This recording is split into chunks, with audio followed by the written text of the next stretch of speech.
Welcome to Wild West Diaries, where every scar has a story. Dust licked the bones of the land like a dog with no master, and the wind carried nothing but the brittle hush of hunger. At the far edge of Dry Hollow, past the preacher's crooked fence and the horse graveyard where the wind rattled through ribs like it was playing a hymn, there lay a boy, or what was left of him. His name was Silas Boone, though no one in town had ever bothered to ask. Not the blacksmith with his cracked hands, nor the butcher's wife who always dropped her eyes when he passed. Not even the children, who pointed at him and whispered ghost stories made from scraps of truth and salt. He was no older than 19, but the years had pressed his shoulders like bricks. His face still held the ghost of youth, a soft jawline, eyes the blue of summer storms, but was buried under dirt, lashes sticky with dust, lips cracked like riverbeds in drought. One boot, 2 sizes too big, clung to his left foot with twine. His right was bare, toes curled against stone. His coat was a dead man's, faded gray with one sleeve missing, and blood turned brown on the collar. Some said he was born of sin. Others swore he wandered out of the grave. The only truth was this: Silas Boone had nowhere to go, and the world didn't care whether he got there. He spent his mornings beneath the warped frame of an old wagon axle, chewing pine bark to stave off the ache in his belly. Afternoons, he wandered into town, eyes lowered, shoulders narrow, asking for work he'd never get. The preacher said he was cursed. The banker said he was lazy. The saloon girl said he was handsome in a tragic way, like a song that ends before the chorus. But no one touched him. No one looked long. The only place he could steal a moment of peace was the edge of town, near the dry riverbed where wild fennel grew in stubborn little bursts. There, he could rest beneath the cottonwoods and pretend the wind was whispering his name like someone had once loved him enough to give it to him softly. On one of those evenings, when the sun had dipped low and everything was gold but heavy with silence, he saw the old man, an elder cloaked in deerskin and dust, walking alone down Main Street like he didn't know the rules. His face was carved from old time, every wrinkle a trail map of some forgotten grief. His hair was silver and fell in 2 long braids, tied with bone beads. A necklace of feathers hung limp against his chest. Silas didn't know his name, but he knew what he was. The tribe up in the North Woods, the Red Elk people, sent no one into town, not unless they were desperate or dying. The townsfolk froze. Doors creaked shut. Children were pulled inside. The preacher mumbled something about curses and pestilence. 2 miners leaned against a post and watched the elder like they were considering whether to spit or strike first. Silas watched too, heart-tight, body still. The elder made it halfway down the street before the men acted. It was fast, cruel, practiced. A shove, a bottle to the ribs, laughter that soured the air. One of them called him Bone Walker. Another kicked dirt at his feet. The elder didn't fight. He just fell, slowly, as if the ground had been waiting all along. Silas stood up. He didn't know why. He hadn't stood up in months. Not for himself, not for anything. But something in the elder's fall unlatched something in his chest. A memory? A feeling?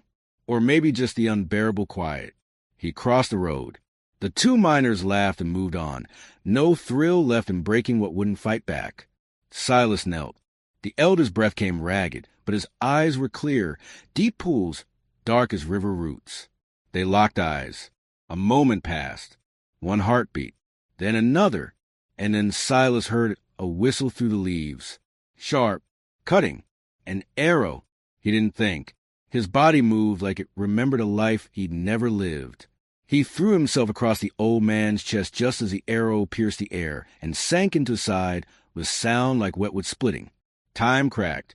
Pain wasn't the worst part. It was the silence after, the soundlessness that bloomed like thunder turned inward. He saw the elder's face above him, mouth open but words stolen by wind.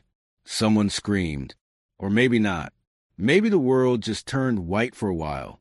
When he came to, the world was sideways and smelled of hay. He lay in the preacher's and used barn, hidden behind old crates and covered in a patchwork quilt that smelled of tobacco and moths. The arrow was still there, lodged just below his ribs, wrapped with strips of linen and damp with something herbal. The elder sat beside him, cross-legged, Hands folded in his lap. A fire flickered in a stolen lantern, casting shadows on his face like stories waiting to be told.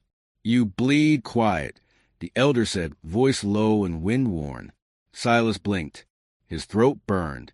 He tried to speak, but no words came. "No need," the elder continued. "You did not speak to save me. Why speak now?" The pain surged, hot and full of teeth. Silas winced. "They will come looking for you," the elder said. "Men do not like when shame is placed in their mirror." Silas closed his eyes. "I have no tribe," the elder added. "No sons. No place left but the memory of one. Still, you bled for me, so I owe you." A tear slipped down Silas's cheek, not from pain, but the unfamiliar way of being owed anything. That night, the wind howled crueler than usual. From inside the barn, they heard laughter in the streets, coarse, mean. A voice shouted something about filthy redskins and traitor trash. Then a thump, then footsteps. Silas gripped the hay. The elder rose. "They know you lived," he said softly. Flames licked the corner of the barn door before either of them moved. Smoke poured in like a curse. Silas struggled to sit, pain bright and red. The elder grabbed his arm. Together, they stumbled out the back, into the cold, across the fields. The stars spun above them, sharp and glittering. Silas collapsed near the old cottonwood, breath ragged. "I'll die here," he rasped. The elder shook his head. "No, I know a place." "Why?" Silas coughed. "Why help me?" The elder looked at him for a long time, then said, "Because you didn't ask why you helped me." They moved slowly, like old men climbing out of their own graves, through brush, up a dry stream bed, across forgotten stone paths choked with ivy. The elder spoke to the trees in a tongue Silas didn't know. Maybe the trees answered. Maybe they didn't need to. Finally, they reached it, a cave behind a veil of vines and water.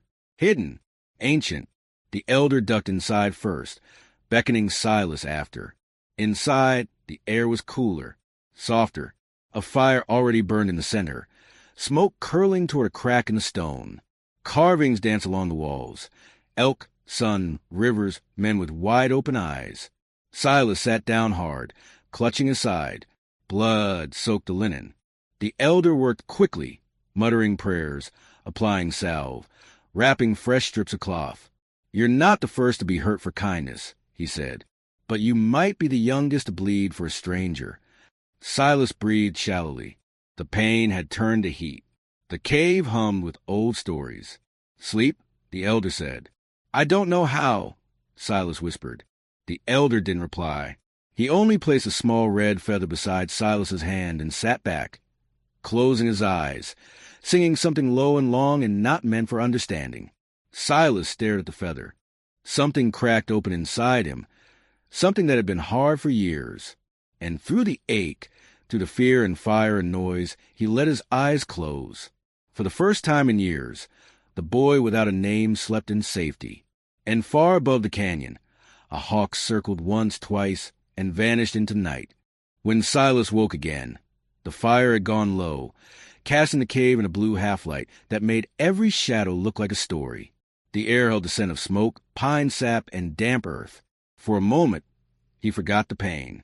Then it surged, like a tide rising inside him, dragging him back into his own body. He clenched his teeth and turned his head. The elder sat nearby, legs crossed, eyes closed but not sleeping. His presence was calm as stone, quiet, unmoving, and full of the kind of patience no town ever gave. "You're awake," the elder said, not opening his eyes. "I thought the dream might keep you."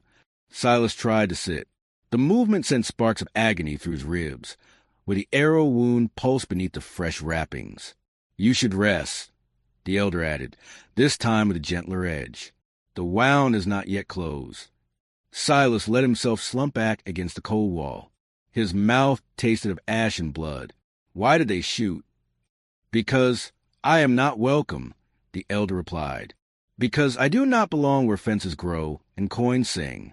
But more than that, because fear makes men cowards when they think no one is watching." Silas glanced down at the feather still beside him. He hadn't dared touch it. It looked too clean, too sacred for his fingers. "You have a name?" he asked, voice hoarse. The elder opened his eyes then. They gleamed like polished stone under starlight. "I was once called Eliuwalusset. It means he who remembers. Few call me anything now. I walk alone." Silas nodded, as if the words made sense. They did, in a way. Not in the way townsfolk made sense, but in the way wind through grass sometimes did, in the way pain told its own truths. "Silas," he offered after a long pause. "My name, if it matters." Eliuwalusset studied him for a long moment, then nodded once. "Names matter more when you give them than when they are taken. Silas, that's a good name. It fits a boy who bleeds for strangers." Silas didn't know what to say to that, so he said nothing. Instead, he looked around the cave, trying to memorize it. There were markings along the walls. Simple drawings made from red and ochre clay. A horse running. A man standing with arms wide to sky. A tree with 3 roots and 1 trunk. The images felt old and alive, like they had breath still caught behind the stone. "This place is not mine," Eliuwalusset said. "It belongs to those before me. My people used to heal here, long before fences and fire and treaties made from lies. Now it is only memory. But memory, when shared, becomes home again." Outside, a coyote cried once. Then silence returned, deeper than before. Silas pulled the blanket higher up his chest and closed his eyes. Sleep came, not because he was safe, but because someone else was watching the darkness for him. When morning crept in, the light was gray and thin. Silas woke to find Eliuwalusset gone. Panic fluttered in his chest like a moth trapped under skin. But then he heard footsteps, soft as snowfall, and the old man returned, arms full of river stones and a handful of wild herbs. "You dream loud," Eliuwalusset said, setting down the bundle. "The wind listens." Silas turned away, ashamed. He didn't remember dreaming, but his eyes burned with the salt of something old and deep. "I didn't ask to be saved." "No one does," Eliuwalusset said, "but some bleed anyway, and some stand guard while others sleep. You're not the first." The old man prepared a paste, mixing the herbs into a bowl carved from horn. He pressed it to Silas's side, murmuring in a language the boy did not know. The pain was sharp, then dull, then almost bearable. Silas exhaled through gritted teeth, but said nothing. It felt right, somehow, to suffer in silence. They spent the day in slow stillness. Eliuwalusset moved with purpose, cleaning, shaping the cave, marking the fire circle with symbols that Silas didn't understand but respected anyway. The old man spoke little. When he did, it was always soft and always useful. Silas listened the way a dying man listens to water. That evening, something changed. A shadow moved just beyond the cave's entrance.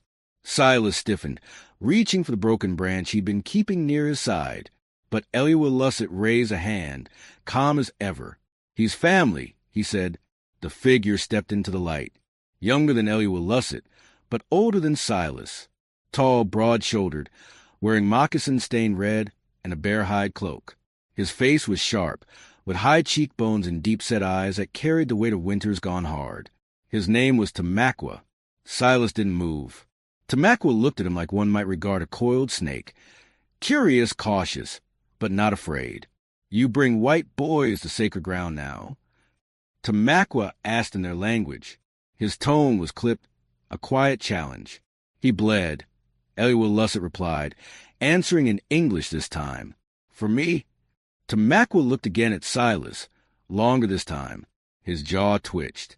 He said nothing, just set down a leather pouch of dried meat and a gourd of water. "For now," he said, and turned to go. Silas's shoulders relaxed once the man had vanished. "He doesn't trust me," he said.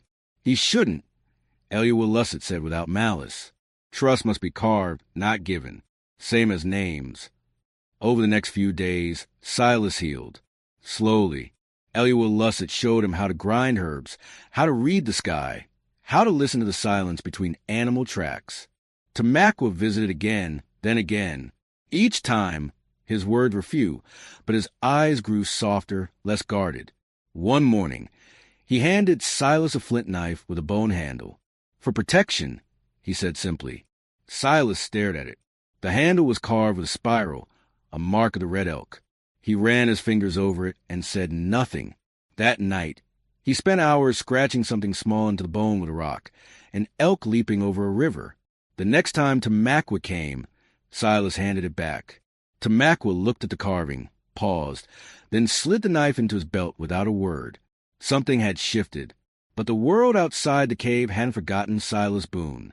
One night, the wind carried voices, far off, angry, townsfolk, searching, men who had torched barns and wanted to finish what they started.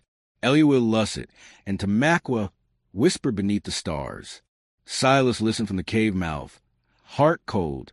They'll find me, he said. Perhaps, Elihu Lusset said, but they will not find you alone.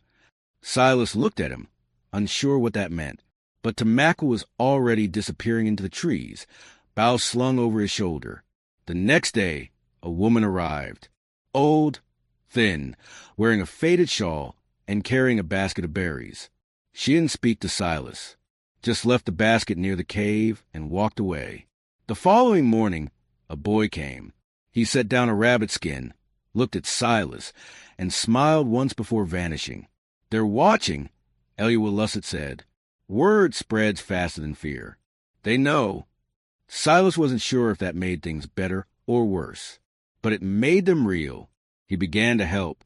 Quietly, he gathered wood, cleaned fish, fed a wounded pony they found near the edge of the canyon. His body hurt less. His silence grew thinner. His eyes lost some of their hollow. One morning, he woke before dawn and stepped outside the cave. The sky was violet, stars fading. He stood barefoot on cold stone, looking east. I was a coward, he whispered to the wind. Back then, when they hanged the boy, I didn't throw the rope, but I didn't stop it either. The air held its breath. I thought if I stayed quiet, I'd be safe. A crow called somewhere far off, but I wasn't. He closed his eyes. Tears slid down his cheeks like they didn't need permission anymore. Behind him, Elihu Lusset placed a hand on his shoulder. You are not safe now either, the elder said, but you are true. Silas didn't know what that meant, but he believed it. Later that day, Tamaqua returned with news. They are coming, he said. The warriors. All of them. Silas's stomach dropped. To kill me? Some might wish to, Tamaqua said. Some will listen, but all will decide. Silas looked to Elihu Lusset, whose eyes were closed, as if listening to something deeper than sound. You bled for one of us, the old man said. Now you must stand before all of us. Silas said nothing, just nodded once. That night, he sat alone at the cave mouth, wrapped in a fur cloak, watching the moon rise. He held the red feather in his hand and pressed it to his heart. The wind whispered through the trees. Somewhere in the distance, drums began to beat. Slow, heavy, ancient. Silas Boone didn't move. He would not run. Not anymore. The sky turned the color of smoldered ash, and the canyon held its breath. Morning came slow, as if the world wasn't ready for what walked beneath its sun. Silas stood alone in the clearing near the cave, wrapped in a thin deerskin cloak that smelled of sage and pine. His wound still ached when he breathed too deep, but he didn't flinch. Pain had become a part of him now, like a scar on a bone no one else could see. Elihu Lusset stood beside him, silent as ever, his expression unreadable. He held no staff, no weapon, just a single sprig of sweet grass tied in a braid. Beside them, Tamaqua tightened the leather strap around his wrist, his jaw tight with something unspoken. He had not smiled that morning, not even once. They'll be here by midday, Tamaqua said, without looking at Silas. You don't have to speak, but you do have to stand. I'm not running, Silas replied, voice low, steady. I know, Tamaqua said. That's what scares me. Hours pass like slow water. Silas helped prepare the fire circle. He placed stones in a ring, each one warmed by the sun and laid with care. Elihu Lusset drew symbols in the dirt with his fingers, swirls and arrows, stars and branches, symbols Silas didn't know but had grown to respect. The cave was quiet behind them, as though holding its breath, and the forest beyond rustled with something that was not wind. When the first warriors arrived, the ground trembled beneath their horses.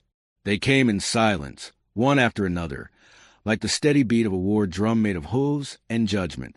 100 strong. Some wore feathers in their hair, others bone pendants and war paint the color of iron. No words, just eyes watching.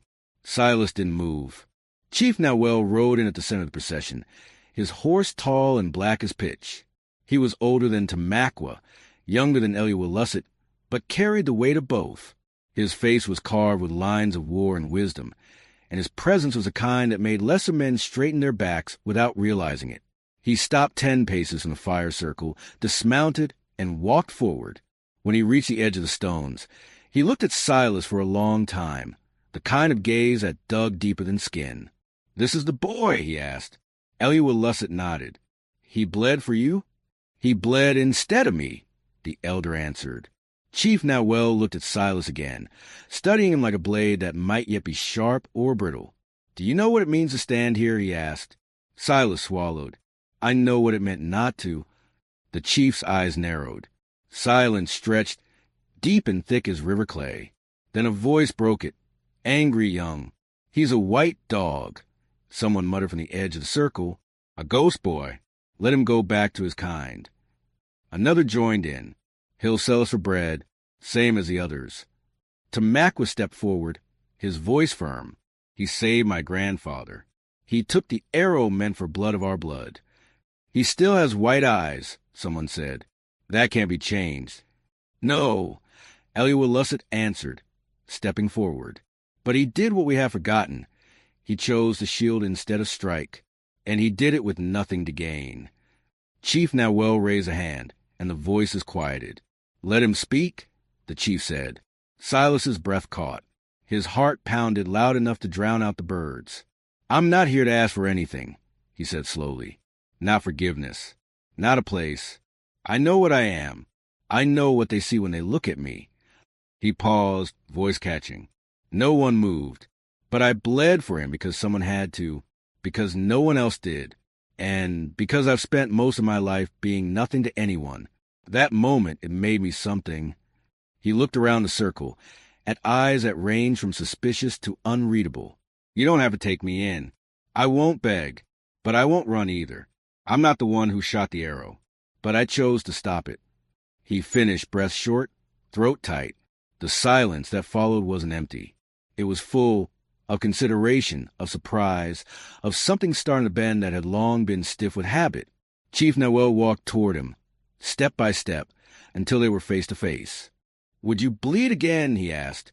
Silas met his eyes. If it meant someone else didn't have to, yes. Nowell said nothing for a long moment. Then, slowly, he unslung the spear from his back and drove it into the earth at Silas's feet. The sound rang like thunder. "I do not give trust easily," he said, "but I know the shape of truth, and your truth is sharp." He stepped back. One by one, warriors came forward, some with skepticism, some with reluctance, but each placed something at Silas's feet, a feather, a strip of leather, a small stone, symbols of war, of respect, of shared earth. Tamaqua approached last. He removed his cloak and wrapped it around Silas's shoulders. "You're colder than you let on," he said softly. Silas managed a half-smile. That night, the fire burned higher than it had in years. They did not sing, but the silence held music all its own. A peace earned, not given. Eliawalusset sat beside Silas, his eyes reflecting the flames. "You are not of one world or the other," he said. "You walk between." Silas stared into the fire, feeling its warmth on his face. "I think I always did." Eliawalusset nodded, then walked carefully, and leave better tracks than those who walked before. Later, as the stars claimed the sky, Silas wandered to the edge of camp. He stood beneath the pines, wind tugging at the borrowed cloak. His side still hurt. The scars would remain. But something else had taken root beneath the pain. Not comfort, not safety, but a beginning. He turned at the sound of footsteps. Tamaqua stood there, holding a pouch. "Here," he said, "dried roots. For the pain. Silas took it. Their fingers brushed. You're not as soft as you look, Tamaqua added. And you're not as hard, Silas said. They didn't smile, but something passed between them, like the fire had spread quietly into the space between them. Silas looked back toward the fire, where the warriors sat in a circle. What happens now? He asked. Tamaqua shrugged. You keep walking, and we see where your tracks lead. Silas nodded. Then, without thinking, he reached into his pocket and pulled out the red feather Eliawalusset had given him the night of the arrow. He looked at it one last time before pressing it into Tamaqua's hand. I think it was meant to be passed on, he said. Tamaqua closed his fingers around it, and his eyes flicked up, softer now. The forest rustled again, this time not with threat, but with promise. And in that moment, Silas Boone, boy without a name, drifter without a place, felt something shift inside him. Not belonging. Not yet, but a sense that perhaps, just perhaps, he was no longer lost. The morning of a naming came dressed in mist, silvering the forest like old memories never buried deep enough. The canyon below lay hushed, veiled in fog, as if even the land held its breath for what was to come. Silas stood alone at the edge of a bluff, the borrowed red oak cloak pulled close around his shoulders. His wound had closed, but the skin around it remained tight and tender, a constant reminder that change, when it comes, always leaves something behind. Tamaqua approached without sound, as he always did, but this time there was weight in his stride. He wore war paint, 2 streaks of black beneath his eyes, his hair tied back in rows. In his hand, he carried something wrapped in cloth. When Silas turned to him, their eyes locked without the need for words. There was no tension now, no suspicion, only recognition. Tamaqua held out the bundle. Made it for you, he said. Silas unwrapped it slowly, reverently. Inside lay a new tunic, stitched from deer hide, hand-beaded with symbols he didn't yet understand. The front bore the red elk, the tribe's namesake, etched carefully in ochre and white. The craftsmanship was undeniable, the message unmistakable. For the naming? Silas asked quietly. For after, Tamaqua replied. When you walk forward, it should be as the man you became, not the boy they left behind. Silas swallowed hard, voice trembling under the weight of emotion. I don't know who that man is. Tamaqua didn't smile, but the corners of his eyes softened. That's the point of the name. It tells you. Silas held the tunic to his chest like armor forged from belonging. Behind them, the sound of hooves approached, soft, deliberate, many. The warriors had gathered again, but this time not in judgment. Today was for something older than approval. This was tradition, and it didn't make exceptions for blood. At the fire circle, the tribe stood arranged in silence. Eliawalusset stood at the center, his body draped in robes of woven grass and hide, his face painted with 3 horizontal lines: life, death, rebirth. Chief Nawell stood beside him, expression grave, spear in hand. Behind them, warriors watched with crossed arms. Women and children lined the ridges above, silent as the wind. All eyes were on Silas as he stepped into the circle. He moved slowly, each step deliberate. He no longer limped. His back no longer curved under shame. When he reached the fire, Eliawalusset stepped forward, placing a hand on his shoulder. You bled for me, the old man said. You spoke when silence was easier. You stayed when leaving was safer. And in doing so, you have carved yourself into bones of this place. He turned to the tribe. Who speaks for him? Tamaqua stepped forward. I do. Nawell turned to Tamaqua. Will you stand by him if others rise against him? I will. Will you speak his truth when his voice is gone? I will. Nawell nodded. Then you are his brother. The word struck deep, deeper than Silas had expected. No one had ever claimed him like that before. Not as kin, not with choice. Eliawalusset took a burning branch and circled Silas with smoke, chanting in a language that felt like wind and root. When the smoke faded, he placed both hands on Silas's cheeks and said, You walked in silence. You bled in stillness. You gave without name or debt. You have earned the right to carry one. The elder leaned in, pressing his forehead to Silas's. You shall be called Otakokisi, quiet fire. For your rage is quiet, but it warms, and when needed, it burns. A murmur passed through the tribe, not a disapproval, but a surprise. It was a strong name, a name of spirit, not often given outsiders, never given to a white boy. Silas closed his eyes, whispering the name under his breath. It didn't fit like clothes or boots. It fit like breath. Nawel raised his spear high and shouted the name to the sky. Otakokisi. The tribe echoed it. Silas didn't cry. Not then. But something in his chest uncoiled like an old knot finally unraveling. Later, they feasted, not in wild celebration, but in solemn joy. A deer had been hunted the night before. Corn was roasted over the fire.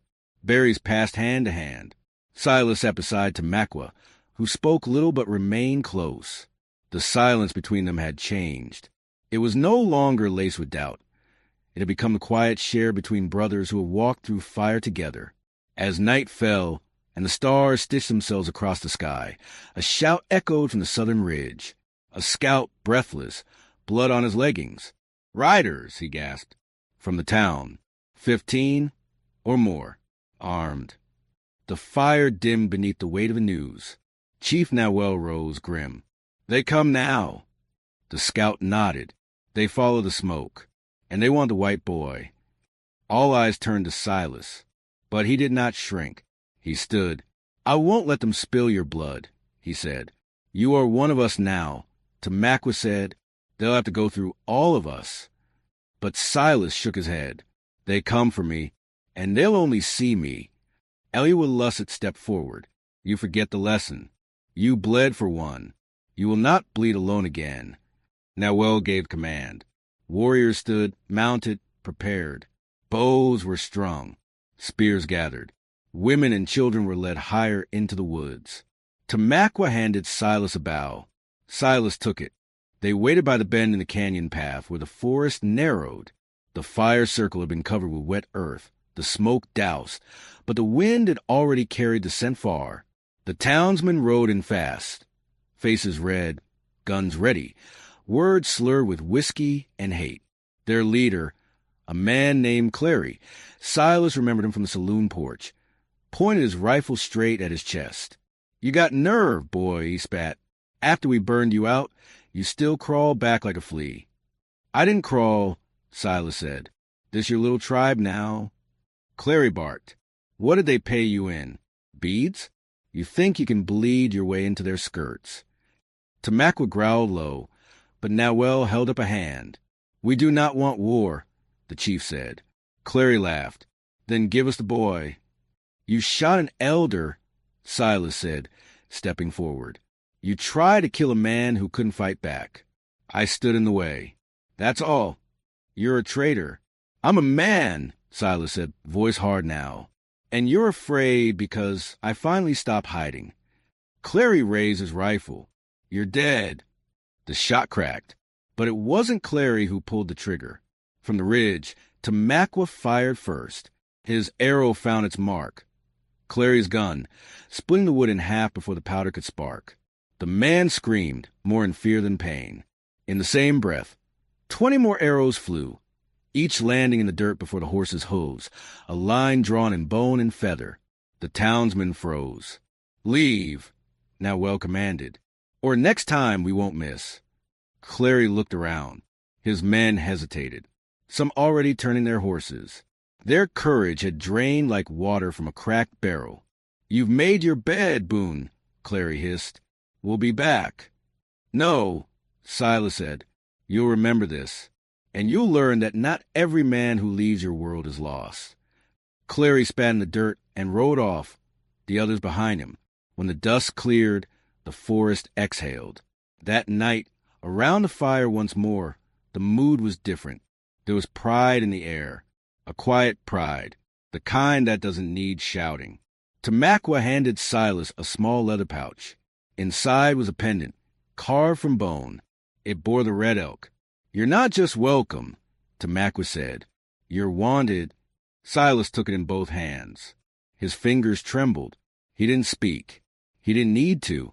Later,